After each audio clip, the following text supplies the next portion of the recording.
নগাঁৱত সম্পন্ন হয় সমূহীয়া বিবাহ ৪২ যোৰা দৰা কইনাৰে আশীৰ্বাদ ল'লে বৰনামঘৰৰ ভকতৰ। দেওবাৰে নগাঁও হোজগাঁৱৰ বৰনামঘৰত সম্পন্ন কৰা হয় সমূহীয়া বিবাহ। গাঁওখনৰ আৰ্থিকভাৱে দুৰ্বল ৪২ যোৰা দৰা কইনাক হোজগাঁৱৰ ৰাইজে হোজগাঁও বৰনামঘৰত সম্পন্ন কৰালে সমূহীয়া বিবাহ।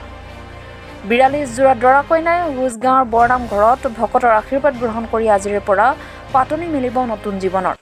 গীত নৃত্য আৰু উৰুলিৰ মাজেৰে দৰা কইনাৰ গাত মাহ হালধি সানি নোৱা ধুওৱা হয়।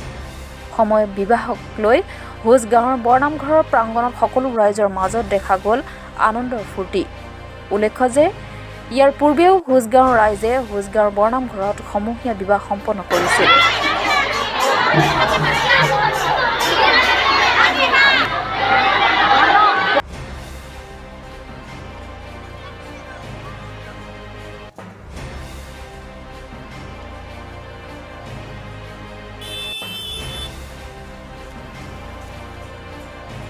কৃষ্ণকান্ত দাস হোজগাঁও বৰনামঘৰ প্ৰাংগণত আজি এই সামূহিক বিয়াৰ সিদ্ধান্ত লোৱা হৈছে যে যিসকল অৰ্থ কাৰণে বিয়া হ'ব পৰা নাই, আজি মৰি যাবৰ সময় হৈ গৈছে তথাপি বিবাহ হ'ব পৰা নাই, সেইসকলক উদ্ধাৰৰ হেতু হোজগাঁও বৰনামঘৰ কমিটিয়ে সিদ্ধান্ত কৰিলে যে আপোনালোকে এই নামঘৰতেই আপোনালোকৰ যি দুখীয়া শ্ৰেণীৰ মানুহ আছে সেইসকলক আমাৰ এই নামঘৰতেই বিবাহখন পাতি দি আপোনালোকক উদ্ধাৰ কৰিম বুলি আমি সিদ্ধান্ত গ্ৰহণ কৰিছোঁ।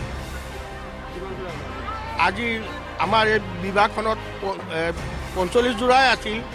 আকস্মিক কাৰণত অসুবিধা হোৱাৰ কাৰণে আমি ৩ যোৰা পিছুৱাই দিলোঁ। এতিয়া আকৌ আমি ৪২ যোৰা আয়োজন কৰিছোঁ। ইয়াৰ আগতে আমি কৰিছিলোঁ ১৫ যোৰামান কৰি দিছিলোঁ আগতে, এতিয়া আমি ৪২ যোৰা কৰিছোঁ।